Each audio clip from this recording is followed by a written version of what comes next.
Hi dears, welcome back to my channel. അപ്പോൾ എല്ലാവരും നേരിടുന്ന ഒരു വലിയ പ്രശ്നം തന്നെയാണല്ലേ ഗ്യാസ്. ഇപ്പോൾ എവിടെ നമ്മൾ ന്യൂസ് ഓപ്പൺ ചെയ്ത് നോക്കിയാലും ഗ്യാസ് ഗ്യാസ് എന്നുള്ളൊരു പ്രശ്നം തന്നെയാണ്. ഗ്യാസ് കഴിഞ്ഞിട്ട് നമ്മൾ ബുക്ക് ചെയ്യുകയാണെങ്കിൽ ഏകദേശം ഒരു 25 ദിവസമെങ്കിലും എടുക്കും. എന്നാൽ ഉള്ള ഗ്യാസ് നമുക്ക് എങ്ങനെ സേവ് ചെയ്യാം എന്നുള്ള നല്ല കിട്ടിലും ടിപ്സാണ് ഇന്നത്തെ വീഡിയോയിലൂടെ ഞാൻ കാണിക്കുന്നത്. അപ്പോൾ നമുക്ക് നേരെ നിങ്ങളത് വീഡിയോയിലേക്ക് പോകാം. ഫസ്റ്റത്തെ ടിപ്പ് എന്താണെന്ന് കണ്ടു നോക്കിയാലോ. നമ്മൾ ചില സമയത്ത് ഗ്യാസ് കത്തിക്കുമ്പോൾ ഇതുപോലുള്ള ഒരു ഫ്ലെയിമിലായിരിക്കും കത്തുന്നത്, ഒരു ഓറഞ്ച് കളർ. അപ്പം നമ്മൾ വിചാരിക്കുക ഗ്യാസ് തീരാനായി എന്ന്. എന്നാൽ ഗ്യാസ് തീർന്നില്ലെങ്കിലും ചില സമയത്ത് ഇതുപോലെ കത്താറുണ്ട്. അപ്പം നമ്മൾ ചെക്ക് ചെയ്യേണ്ടത് ബർണറാണ് കേട്ടോ. ഈ ബർണറിൽ അടപ്പ് വരുന്നത് മൂലം നമുക്ക് കുറേ ഗ്യാസ് ചിലവായി പോകുന്നതാണ്. മാത്രമല്ല നമ്മൾ അതിൻ്റെ ഫ്ലെയിമിനനുസരിച്ചുള്ള പാത്രങ്ങൾ വെക്കാൻ വേണ്ടിയിട്ട് പ്രത്യേകം ശ്രദ്ധിക്കുക കേട്ടോ. അപ്പം നമുക്ക് ആദ്യം ബർണർ എങ്ങനെ ക്ലീൻ ചെയ്തെടുക്കാം എന്ന് നോക്കാം. ഒരു മാസത്തിലൊരിക്കലെങ്കിലും നമ്മൾ ബർണറും അതുപോലെ തന്നെ അതിൻ്റെ ആ ട്യൂബ് സൈഡും എല്ലാം ഒന്ന് ക്ലീൻ ചെയ്തെടുക്കുകയാണെങ്കിൽ തന്നെ ഒരു പരിധി വരെ നമുക്ക് ഗ്യാസ് സേവ് ചെയ്യാൻ വേണ്ടിയിട്ട് പറ്റുന്നതാണ്. അപ്പോൾ കണ്ടില്ലേ, നന്നായിട്ട് അഴുക്ക് പിടിച്ചിട്ടുണ്ട് ഇതിൽ. ഇതെങ്ങനെ നമുക്ക് വളരെ പെട്ടെന്ന് വീട്ടിലുള്ള ഒരൊറ്റ ഇൻഗ്രീഡിയൻസ് വെച്ച് തന്നെ ക്ലീൻ ആക്കി എടുക്കാമെന്ന് നോക്കാം. അപ്പോൾ അതിന് വേണ്ടിയിട്ട് ഞാനിവിടെ എടുത്തിട്ടുള്ളത് നമ്മുടെ വീട്ടിലുള്ള പുളിയാണ് കേട്ടോ, വാളൻ പുളിയാണ്. ഇത് തന്നെ നിങ്ങൾ എടുക്കാൻ വേണ്ടിയിട്ട് നോക്കണേ. കുറച്ച് പുളി ഇതുപോലെ എടുത്തിട്ടുണ്ട്. ഫ്രഷ് ആയിട്ടുള്ള പുളി വേണമെന്നൊന്നുമില്ല. നമ്മൾ പിഴിഞ്ഞ് ബാലൻസ് വന്ന വേസ്റ്റ് പുളി ഉണ്ടാവുമല്ലോ, അത് വേണമെങ്കിൽ നിങ്ങൾക്ക് ഇത് എടുക്കാവുന്നതാണ്. ഞാനപ്പോൾ അത് രണ്ടും ഇതിലേക്ക് എടുത്തിട്ടുണ്ട് കേട്ടോ. എന്നിട്ട് നന്നായിട്ട് നമുക്കിതൊന്ന് സോക്ക് ചെയ്തെടുക്കാം. എന്നിട്ട് വേണം നമ്മുടെ ബർണർ ഇതിലേക്ക് ഇട്ട് കൊടുക്കാൻ വേണ്ടിയിട്ട്. ഏകദേശം ഒരു 4 മണിക്കൂറൊക്കെ ഇട്ട് കൊടുക്കുമ്പോൾ തന്നെ ഇതിൽ അഴുക്കുകളൊക്കെ പോയിട്ട് നല്ല അടിപൊളിയായിട്ട് നമുക്ക് ക്ലീനായി വരുന്നതാണ്. വേറെ നമ്മൾ വില കൂടിയ ലിക്വിഡോ കാര്യങ്ങളോ ഒന്നും തന്നെ ഇതിന് ഉപയോഗിക്കേണ്ട ആവശ്യമില്ല. ഈ ഒരു വെള്ളത്തിൽ സോക്ക് ചെയ്ത് വെച്ചാൽ മാത്രം മതിയാവും. അപ്പോൾ ഏകദേശം ഒരു 4 മണിക്കൂറൊക്കെ കഴിഞ്ഞിട്ടുണ്ട്. നമുക്ക് ഈ ബർണർ ഒന്ന് എടുത്ത് നോക്കാം എത്രത്തോളം ക്ലീൻ ആയിട്ടുണ്ടെന്ന്. അപ്പോൾ നിങ്ങൾ ലൈവായിട്ട് ഇതിൻ്റെ റിസൾട്ട് കാണാൻ വേണ്ടിയിട്ട് പറ്റുന്നുണ്ടാവും. നന്നായിട്ട് അഴുക്കൊക്കെ പോയിട്ട് നല്ലൊരു കളറായിട്ട് നമുക്കിവിടെ കിട്ടിയിട്ടുണ്ട്. ഈ ഒരു ബർണർ ഞാൻ ഇട്ട് കൊടുത്തപ്പോൾ കുറച്ച് ടൈം ആയിരുന്നു കേട്ടോ. ആ വലിയ ബർണറാണ് ഞാൻ ഒരു 4 മണിക്കൂർ സോക്ക് ചെയ്ത് വെച്ചിരുന്നത്. ഇപ്പോൾ നിങ്ങൾ കണ്ടില്ലേ, പുതിയതായിട്ട് നമ്മൾ കടയിൽ നിന്ന് വാങ്ങിയതുപോലെ തന്നെ നല്ല അടിപൊളിയായിട്ട് ക്ലീനായി ഇവിടെ വന്നിട്ടുണ്ട്. ആ പുളിയുടെ വെള്ളത്തിൻ്റെ കളറൊക്കെ കണ്ടില്ലേ, നല്ല ഡാർക്കായിട്ട് അഴുക്കൊക്കെ പോയി കിട്ടിയിട്ടുണ്ട്. ഇനി നമുക്കിതൊന്ന് സ്ക്രബ്ബർ ഉപയോഗിച്ച് ജസ്റ്റ് ഒന്ന് വെറുതെ ഇതുപോലെ ഒന്ന് ഉരച്ചെടുത്താൽ മാത്രം മതിയാവും. അപ്പോൾ എല്ലാവരും ഈ ക്ലീനിങ് ടിപ്സ് ഒന്ന് ട്രൈ ചെയ്ത് നോക്കണം. എന്നിട്ട് നിങ്ങൾക്ക് റിസൾട്ട് കിട്ടിയോ ഇല്ലയോ എന്ന് ഫീഡ്ബാക്സ് ആയിട്ട് അറിയിക്കാനും കൂടി മറന്നു പോകരുത്. ഇപ്പം ഞാൻ ജസ്റ്റ് സോപ്പ് വെച്ചിട്ടാണ് ഒന്ന് ഉരച്ചെടുക്കുന്നത്. ആ പുളിയുടെ അംശങ്ങളൊക്കെ ഒന്ന് പോയി കിട്ടാൻ വേണ്ടിയിട്ടാണ് കേട്ടോ. അപ്പോൾ കണ്ടില്ലേ, നന്നായിട്ട് നമുക്കിവിടെ ക്ലീനായി വന്നിട്ടുണ്ട്. അപ്പോൾ എല്ലാവരും ഈ രീതിയിലൊന്ന് ട്രൈ ചെയ്ത് നോക്കിയിട്ട് ഫീഡ്ബാക്സ് അറിയിക്കണേ. മാസത്തിലൊരിക്കലെങ്കിലും ബർണറൊക്കെ ഈ രീതിയിൽ നിങ്ങളൊന്ന് ക്ലീൻ ചെയ്തെടുക്കുകയാണെങ്കിൽ ഒരു പരിധി വരെയൊക്കെ നമുക്ക് ഗ്യാസ് സേവ് ചെയ്യാൻ വേണ്ടിയിട്ട് പറ്റുന്നതായിരിക്കും. നമ്മൾ ഗ്യാസ് കത്തിക്കുന്ന സമയത്ത് ചില സമയത്ത് ഇതുപോലെ കത്താറുണ്ടല്ലോ, എല്ലാ ഭാഗത്തും ഒരുപോലെ കത്തില്ല. ഇതുപോലെ തന്നെ നമ്മൾ കുക്ക് ചെയ്തെടുക്കുകയാണെങ്കിൽ കുറേ ഗ്യാസ് നമ്മൾക്ക് ചിലവായി പോകുന്നതായിരിക്കും. ഇങ്ങനെയുള്ള സമയങ്ങൾ നമുക്ക് ഡീപ്പ് ക്ലീൻ ചെയ്യാനൊന്നും സമയം ഇല്ല എന്നുണ്ടെങ്കിൽ ക്ലീൻ ചെയ്തെടുക്കാൻ പറ്റിയ ഒരു അടിപൊളി ടിപ്പാണ് ഞാൻ കാണിക്കുന്നത്. അപ്പോൾ എല്ലാവരും വീഡിയോ സ്കിപ്പ് ചെയ്യാതെ കാണുക. ലൈക്ക് ചെയ്യാതെ കാണുന്നവരുണ്ടെങ്കിൽ ലൈക്ക് ചെയ്യുക, ഷെയർ ചെയ്യുക. സബ്സ്ക്രൈബ് ചെയ്യാതെ കാണുന്നവരുണ്ടെങ്കിൽ സബ്സ്ക്രൈബും കൂടെ ചെയ്തൊന്ന് ഹൈപ്പ് എന്ന ഓപ്ഷൻ ഉണ്ട്, അതും കൂടെ ഒന്ന് ക്ലിക്ക് ചെയ്ത് സപ്പോർട്ട് ചെയ്യാൻ വേണ്ടിയിട്ട് മറന്നു പോകരുത്. അപ്പോൾ അതിന് വേണ്ടിയിട്ട് ഞാനിവിടെ എടുത്തിട്ടുള്ളത് കുറച്ച് ബേക്കിംഗ് സോഡയാണ് കേട്ടോ. ഇനി ഞാൻ ഇതിലേക്ക് ഒഴിച്ചു കൊടുക്കുന്നത് വിനീഗറാണ്. ഇതെല്ലാം നമുക്ക് അറിയാം നല്ല ക്ലീനിങ് ഏജൻ്റ് ആണെന്ന്. ഇനി നമുക്ക് വേണ്ടത് ഇതുപോലുള്ളൊരു സിറിഞ്ചാണ്. നമ്മൾ ചില സമയത്ത് ഈ ബർണറൊക്കെ ഒന്ന് ക്ലീൻ ചെയ്തെടുക്കാൻ വേണ്ടിയിട്ട് നോക്കുമ്പോൾ അത് എടുക്കാൻ വേണ്ടിയിട്ടേ പറ്റില്ല, നല്ല ടൈറ്റ് ആയിരിക്കും അല്ലേ. ഇതുപോലെ നമ്മളൊരു സൊല്യൂഷൻ ഉണ്ടാക്കിയിട്ട് ജസ്റ്റ് ഒന്ന് സ്പ്രേ ചെയ്ത് കൊടുത്ത് ഒരു 5 മിനിറ്റ് വെച്ച് കൊടുക്കുകയാണെങ്കിൽ നമുക്ക് പെട്ടെന്ന് തന്നെ അത്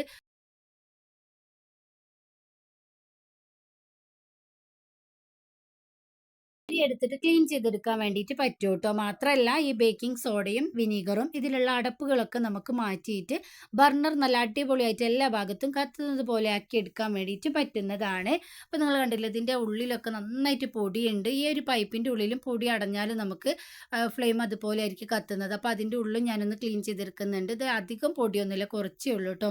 നല്ല പൊടിയുണ്ടെങ്കിൽ ഒരു ടൂത്ത് ബ്രഷോ അല്ലെങ്കിൽ പഴയ പെയിൻറ്റിങ് ബ്രഷ് ഇല്ലേ, ചെറുതുണ്ടാവുമല്ലോ, അത് ഉപയോഗിച്ചിട്ട് നമുക്കിത് ക്ലീൻ ചെയ്തെടുക്കാൻ വേണ്ടിയിട്ട് പറ്റുന്നതാണ്. എന്നിട്ട് നമുക്ക് ഇതുപോലെ ബർണർ ഒന്ന് തുടച്ചെടുക്കുക. ഇപ്പം തന്നെ നമുക്ക് എല്ലാ അടപ്പുകളും പോയിട്ട് എല്ലാ ഹോളും നന്നായിട്ട് തുറന്നു വന്ന് എല്ലാ ഭാഗത്തും നമുക്ക് അടിപൊളിയായിട്ട് കത്തി കിട്ടുന്നതാണ്. ഇനി എവിടെയെങ്കിലും അഴുക്കുകളൊക്കെ ഉണ്ടെങ്കിൽ പോകാൻ വേണ്ടിയിട്ട് ഞാൻ ആ സിറിഞ്ച് ഉപയോഗിച്ച് ജസ്റ്റ് ഒന്ന് കുത്തി കൊടുക്കുന്നുണ്ട്. ഡീപ്പ് ക്ലീൻ ചെയ്യാൻ ടൈം ഇല്ലാത്തവർ ഈ രീതിയിലൊന്ന് ട്രൈ ചെയ്ത് നോക്കുകയാണെങ്കിൽ നമുക്ക് ഗ്യാസ് ഒരുപാട് സേവ് ചെയ്യാൻ വേണ്ടിയിട്ട് പറ്റും കേട്ടോ. നമ്മൾ ഗ്യാസ് ചിലവായി പോകുന്ന ഏറ്റവും വലിയൊരു പ്രശ്നം തന്നെയാണ് ഈ ഒരു ലൈറ്റർ എന്നുള്ളത്. ചില സമയത്ത് ഇത് കത്തുകയില്ല, ഇതിൽ തുരുമ്പൊക്കെ പിടിച്ചിട്ട് അഴുക്കുകളൊക്കെ അടഞ്ഞിരിക്കുന്ന സമയത്ത് നമ്മൾ ഒരു 5-6 തവണ പ്രസ് ചെയ്യുമ്പോൾ മാത്രമേ അത് കത്തുള്ളൂ. അങ്ങനെ നമ്മൾ കുറേ ഗ്യാസ് ചിലവായി പോകും. അങ്ങനെയുള്ളപ്പോൾ നമുക്കിത് ജസ്റ്റ് നന്നായിട്ടൊന്ന് ക്ലീൻ ചെയ്തെടുക്കുകയാണെങ്കിൽ അതിൻ്റെ അടപ്പുകളൊക്കെ പോയി കിട്ടി നമുക്ക് പെട്ടെന്ന് ഒറ്റ പ്രസ്സിൽ തന്നെ നന്നായിട്ട് നമുക്കിത് കത്തി കിട്ടുന്നതായിരിക്കും. അതിന് വേണ്ടിയിട്ട് ഞാനിവിടെ ഉപയോഗിച്ചിട്ടുള്ളത് ടൂത്ത് പേസ്റ്റ് ആണ്. ഏത് ടൂത്ത് പേസ്റ്റ് നിങ്ങൾക്ക് ഇതിന് വേണ്ടിയിട്ട് ഉപയോഗിക്കാം. അത്യാവശ്യം അടപ്പുകളും കാര്യങ്ങളും അഴുക്കും എല്ലാം തന്നെയുള്ളൊരു ലൈറ്റർ തന്നെയാണ്. ഇതുപോലെ ജസ്റ്റ് ഒന്ന് തേച്ച് കൊടുത്തിട്ട് ഒരു 5 മിനിറ്റ് കഴിഞ്ഞിട്ട് നമ്മൾ തുടച്ചെടുത്താൽ മാത്രം മതിയാവും. എല്ലാ തുരുമ്പും അഴുക്കും ഒക്കെ പോയിട്ട് പുതിയതുപോലെ തന്നെ നമുക്ക് ആയി കിട്ടുന്നതായിരിക്കും. ഇപ്പം ഞാൻ എല്ലാ ഭാഗത്തും ഒന്ന് തേച്ച് ഒരു 5 മിനിറ്റ് വെച്ച് കൊടുത്തിട്ട് ഇതുപോലെ ഒന്ന് തുടച്ചെടുക്കുന്നുണ്ട്. വെള്ളമോ കാര്യങ്ങളോ ഒന്നും തന്നെ ഞാൻ ഉപയോഗിക്കുന്നില്ല. ജസ്റ്റ് ഒരു നനഞ്ഞ ക്ലോത്ത് ഉപയോഗിച്ചിട്ടാണ് തുടച്ചെടുക്കുന്നത്.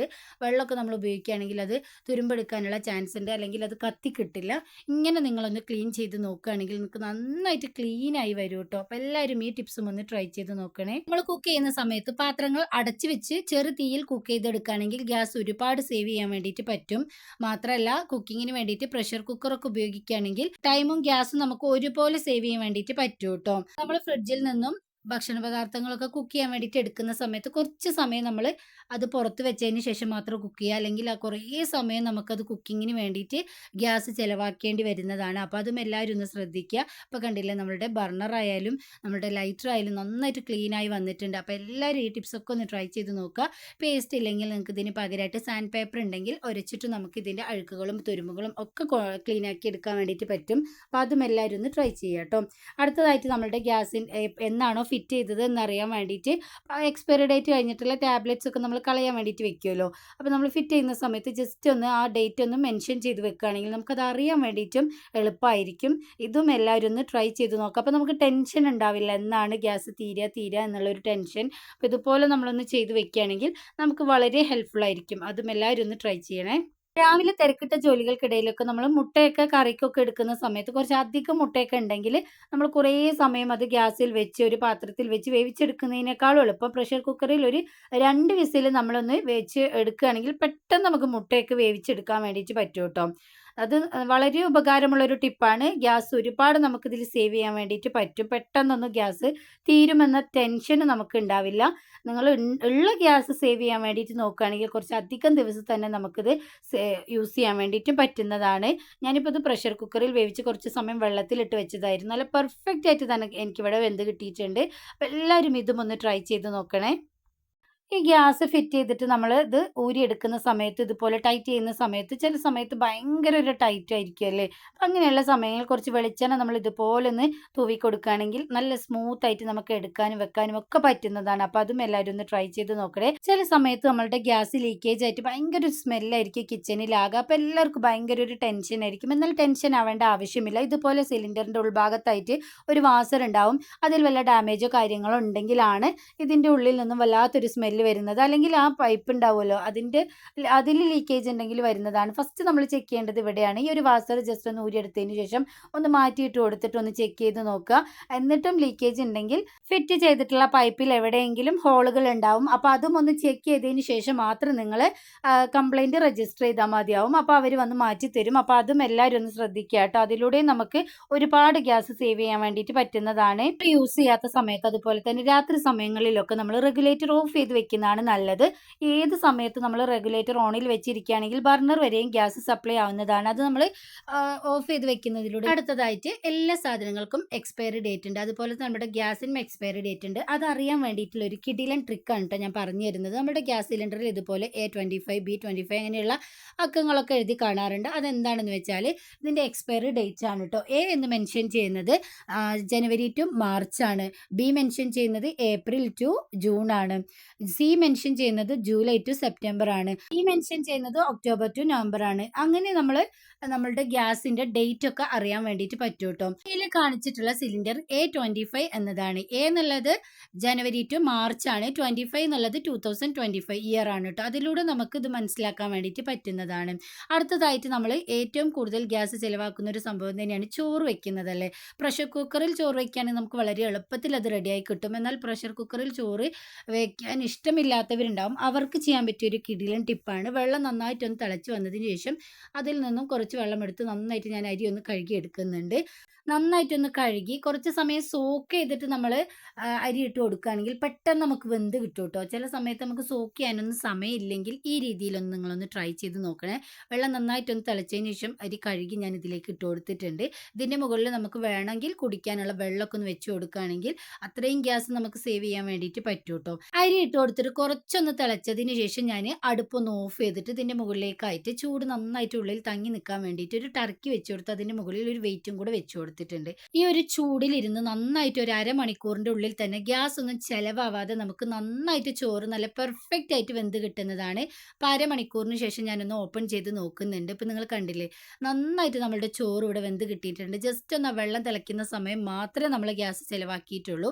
അപ്പോൾ എല്ലാവരും ഈ രീതിയിലൊന്ന് ട്രൈ ചെയ്ത് നോക്കുക. നിങ്ങൾക്ക് എന്തായാലും ഉപകാരപ്പെടുന്നത് തന്നെയായിരിക്കും. ഞാനിപ്പോൾ ഇതുപോലെ ഊറ്റിയെടുക്കുകയാണ് ചെയ്തിട്ടുണ്ടായിരുന്നത്. നിങ്ങൾക്ക് വേണമെങ്കിൽ വാർത്തും എടുക്കാവുന്നതാണ്. അപ്പോൾ നിങ്ങളുടെ ഇഷ്ടത്തിനനുസരിച്ച് അതൊക്കെ ചെയ്ത് നോക്കുക. നിങ്ങൾക്ക് എന്തായാലും ഇത് ഉപകാരപ്പെടും കേട്ടോ. മീൻ കറിയൊക്കെ വെക്കുന്നവരുണ്ടെങ്കിൽ അവർക്ക് ഈ ഒരു മൺചട്ടിയിൽ ഉണ്ടാക്കുന്നത് ഭയങ്കര ടേസ്റ്റ് ആണെന്ന് പറഞ്ഞാൽ അതിൽ തന്നെയായിരിക്കും ഉണ്ടാക്കുന്നത്.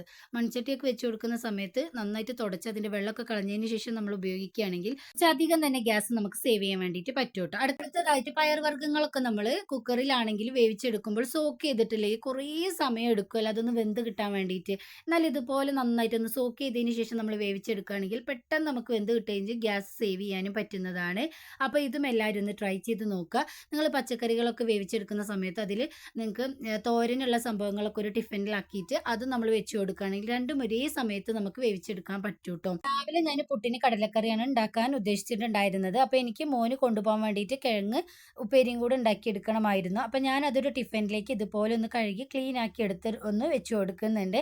എന്നിട്ട് ആ കടലയിലേക്ക് ഒന്ന് ഇറക്കി വെച്ച് കൊടുക്കുന്നുണ്ട് കേട്ടോ. നമുക്ക് ഒരേ സമയം തോരനും റെഡിയായി കിട്ടും, അതുപോലെ തന്നെ നമുക്ക് കടലക്കറിയും റെഡിയാവും.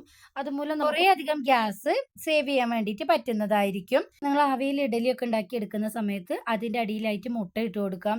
അതിൻ്റെ ഒരു ട്രേയിൽ നമുക്ക് പഴം പുഴുങ്ങാനുണ്ടെങ്കിൽ അതൊക്കെ വെച്ച് കൊടുക്കാം. അങ്ങനെയൊക്കെ നമ്മൾ ചെയ്യുകയാണെങ്കിൽ തന്നെ ഒരു പരിധി വരെ നമുക്ക് ഗ്യാസ് നന്നായിട്ട് സേവ് ആയി വരും കേട്ടോ. അപ്പോൾ നിങ്ങൾ കണ്ടില്ലേ, കടലയും നമുക്ക് വെന്ത് കിട്ടിയിട്ടുണ്ട്, തോരനുള്ള കിഴങ്ങും നമുക്ക് നന്നായിട്ട് ഇവിടെ വെന്ത് കിട്ടിയിട്ടുണ്ട്. അപ്പോൾ എല്ലാവരും ഈ ടിപ്സൊക്കെ ഒന്ന് ട്രൈ ചെയ്ത് നോക്കുക കേട്ടോ. ഇപ്പോൾ കണ്ടില്ലേ, കടല നന്നായിട്ട് നമുക്കിവിടെ വെന്ത് കിട്ടിയിട്ടുണ്ട്. ഇപ്പോൾ കിഴങ്ങ് എങ്ങനെ വെന്തിട്ടുണ്ടോ നമുക്കൊന്ന് ചെക്ക് ചെയ്ത് നോക്കാം. നല്ല ചൂടുണ്ട്, അപ്പോൾ ഞാനൊന്ന് ഓപ്പൺ ചെയ്തെടുക്കുന്നുണ്ട്. ഇപ്പോൾ കണ്ടില്ലേ, കിഴങ്ങ് നമുക്ക് നന്നായിട്ട് അടിപൊളിയായിട്ട് റെഡിയായി വന്നിട്ടുണ്ട്. അപ്പോൾ എല്ലാവരും ഇതൊന്ന് ട്രൈ ചെയ്ത് നോക്കിയിട്ട് ഫീഡ്ബാക്ക്സ് അറിയിക്കണേ. പ്രഷർ കുക്കറിലാണ് നിങ്ങൾ ചോറ് വേവിച്ചെടുക്കുന്നതെങ്കിൽ നന്നായിട്ടൊന്ന് തിളച്ചതിന് ശേഷം അതിലേക്ക് അരി ഇട്ട് കൊടുക്കാം. എന്നിട്ട് ഒരു വിസിൽ വന്ന് അതുപോലെ തന്നെ നമുക്കൊന്ന് അടച്ച് വെച്ച് ആ ഫ്ലെയിം പോയതിന് ശേഷം നമ്മൾ ഓപ്പൺ ചെയ്തെടുക്കുകയാണെങ്കിൽ നമുക്ക് പെട്ടെന്ന് ചോറ് റെഡിയായി കിട്ടും കേട്ടോ. അപ്പോൾ ആ ടിപ്പും എല്ലാവരും ഒന്ന് ട്രൈ ചെയ്ത് നോക്കണേ. അപ്പോൾ കണ്ടില്ല, ഞാൻ അതിൽ നിന്നും കുറച്ച് ചൂടുവെള്ളം ഒഴിച്ച് അരി നന്നായിട്ടൊന്ന് കഴുകിയതിന് ശേഷം കുക്കറിലേക്ക് ഇട്ട് കൊടുക്കുന്നുണ്ട്. ഒരു വിസിൽ കൊണ്ടുവരും നല്ല പെർഫെക്റ്റ് ആയിട്ടുള്ള എത്ര വേവുള്ള അരിയും നമുക്ക് വേവിച്ചെടുക്കാൻ വേണ്ടിയിട്ട് പറ്റുന്നതായിരിക്കും. മട്ട അരിയാണ് നിങ്ങൾ വേവിച്ചെടുക്കുന്നതെങ്കിൽ കുറച്ച് സമയം ഒന്ന് സോക്ക് ചെയ്തതിന് ശേഷം നിങ്ങൾ വേവിച്ചെടുക്കുക. പെട്ടെന്ന് നമുക്കിത് റെഡിയായി കിട്ടും കേട്ടോ. അപ്പോൾ ഈ ടിപ്പും എല്ലാവരും ഒന്ന് ട്രൈ ചെയ്ത് നോക്കണേ. ഗ്യാസ് കിട്ടാൻ വലിയ ക്ഷാമമായതുകൊണ്ട് തന്നെ എല്ലായിടത്തും ഭയങ്കര കള്ളത്തരങ്ങളും ഒക്കെ നടക്കുന്നുണ്ട്. അപ്പോൾ നമ്മൾ പുതിയ ഇതുപോലുള്ള സിലിണ്ടറൊക്കെ വാങ്ങിക്കുന്ന സമയത്ത് അതിൻ്റെ വെയിറ്റ് പ്രത്യേകം ശ്രദ്ധിക്കുക. മാത്രമല്ല അതിൻ്റെ സീലൊക്കെ പൊട്ടിയിട്ടുണ്ടോ എന്നൊക്കെ ചെക്ക് ചെയ്തതിന് ശേഷം മാത്രം നിങ്ങൾ അവരിൽ നിന്നും ഗ്യാസ് വാങ്ങിച്ചാൽ മതിയാവും. ചൂടുവെള്ളം ഉപയോഗിച്ച് നമ്മളുടെ സിലിണ്ടറിൽ എത്ര ഗ്യാസ് ഉണ്ടെന്ന് വളരെ പെട്ടെന്ന് കണ്ടുപിടിക്കാൻ പറ്റിയ ഒരു അടിപൊളി ടിപ്പാണ് കേട്ടോ. അതിന് വേണ്ടിയിട്ട് ഞാനിവിടെ കുറച്ച് ചൂടുവെള്ളം എടുത്തിട്ടുണ്ട്. അത്യാവശ്യം നമ്മളുടെ കൈയൊക്കെ ഇടാൻ പറ്റിയ പാകത്തിലുള്ള ചൂടുള്ള വെള്ളം എടുക്കുക. എന്നിട്ട് ഇതുപോലെ നമുക്ക് സിലിണ്ടറിൻ്റെ മുകളിലേക്കായിട്ടൊന്ന് ഒഴിച്ചു കൊടുക്കാം. 2 മിനിറ്റിന് ശേഷം നമ്മൾ കൈ വെച്ചിട്ടൊന്ന് ചെക്ക് ചെയ്യുകയാണെങ്കിൽ ഗ്യാസ് ഉള്ള ഭാഗം നന്നായിട്ട് തണുപ്പുണ്ടാവും, ഗ്യാസ് ഇല്ലാത്ത ഭാഗം നല്ല ചൂടുമായിരിക്കും. അതിലൂടെ നമുക്ക് ഏതുവരെ ഗ്യാസ് ഉണ്ടെന്ന് വളരെ പെട്ടെന്ന് നമുക്ക് കണ്ടുപിടിക്കാൻ വേണ്ടിയിട്ട് പറ്റും കേട്ടോ. ഇതിലൊരു സയൻസും കൂടെ ഉണ്ട്. ഇതിൻ്റെ നമ്മൾ ചൂടുള്ള വെള്ളം ഒഴിച്ചു കൊടുക്കുമ്പോൾ ഇതിൻ്റെ ഉള്ളിലുള്ള ഗ്യാസ് പ്രവർത്തിച്ച് ആ ഗ്യാസ് ഉള്ള ഭാഗം നന്നായിട്ട് കൂളായിട്ട് വരും, ഗ്യാസ് ഇല്ലാത്ത ഭാഗം നല്ല ചൂടുമായിരിക്കും. ഇതിലൂടെ നമുക്ക് നമ്മളുടെ സിലിണ്ടറിൽ എത്ര ഗ്യാസ് ഉണ്ടെന്ന് മനസ്സിലാക്കാൻ വേണ്ടിയിട്ട് പറ്റും. അല്ലെങ്കിൽ ഒരു നനഞ്ഞ ക്ലോത്ത് ഉപയോഗിച്ച് ജസ്റ്റ് ഒന്ന് തുടച്ചു കൊടുക്കുകയാണെങ്കിൽ ഗ്യാസ് ഉള്ള ഭാഗത്ത് നന്നായിട്ട് തണുപ്പ് നിലനിൽക്കുകയും ഗ്യാസ് ഇല്ലാത്ത ഭാഗത്ത് പെട്ടെന്ന് ഉണങ്ങി വരികയും ചെയ്യും. അപ്പോൾ അതിലൂടെയും നമുക്ക് മനസ്സിലാക്കാൻ വേണ്ടിയിട്ട് പറ്റും. അപ്പോൾ എല്ലാവരും ഒന്ന് ട്രൈ ചെയ്ത് നോക്കുക. അപ്പോൾ ഇന്ന് കാണിച്ച എല്ലാ ടിപ്സും എല്ലാവർക്കും പ്രയോജനകരമായി എന്ന് ഞാൻ വിചാരിക്കുന്നു. ഇത്രയും നേരം വീഡിയോ കണ്ട് സപ്പോർട്ട് ചെയ്ത എല്ലാവർക്കും ഒരുപാട് നന്ദിയുണ്ട്. പുതിയ നല്ലൊരു വീഡിയോ ആയിട്ട് ഇനി നിങ്ങളുടെ മുന്നിലേക്ക് വരുന്നത് വരെ എല്ലാവർക്കും ബൈ.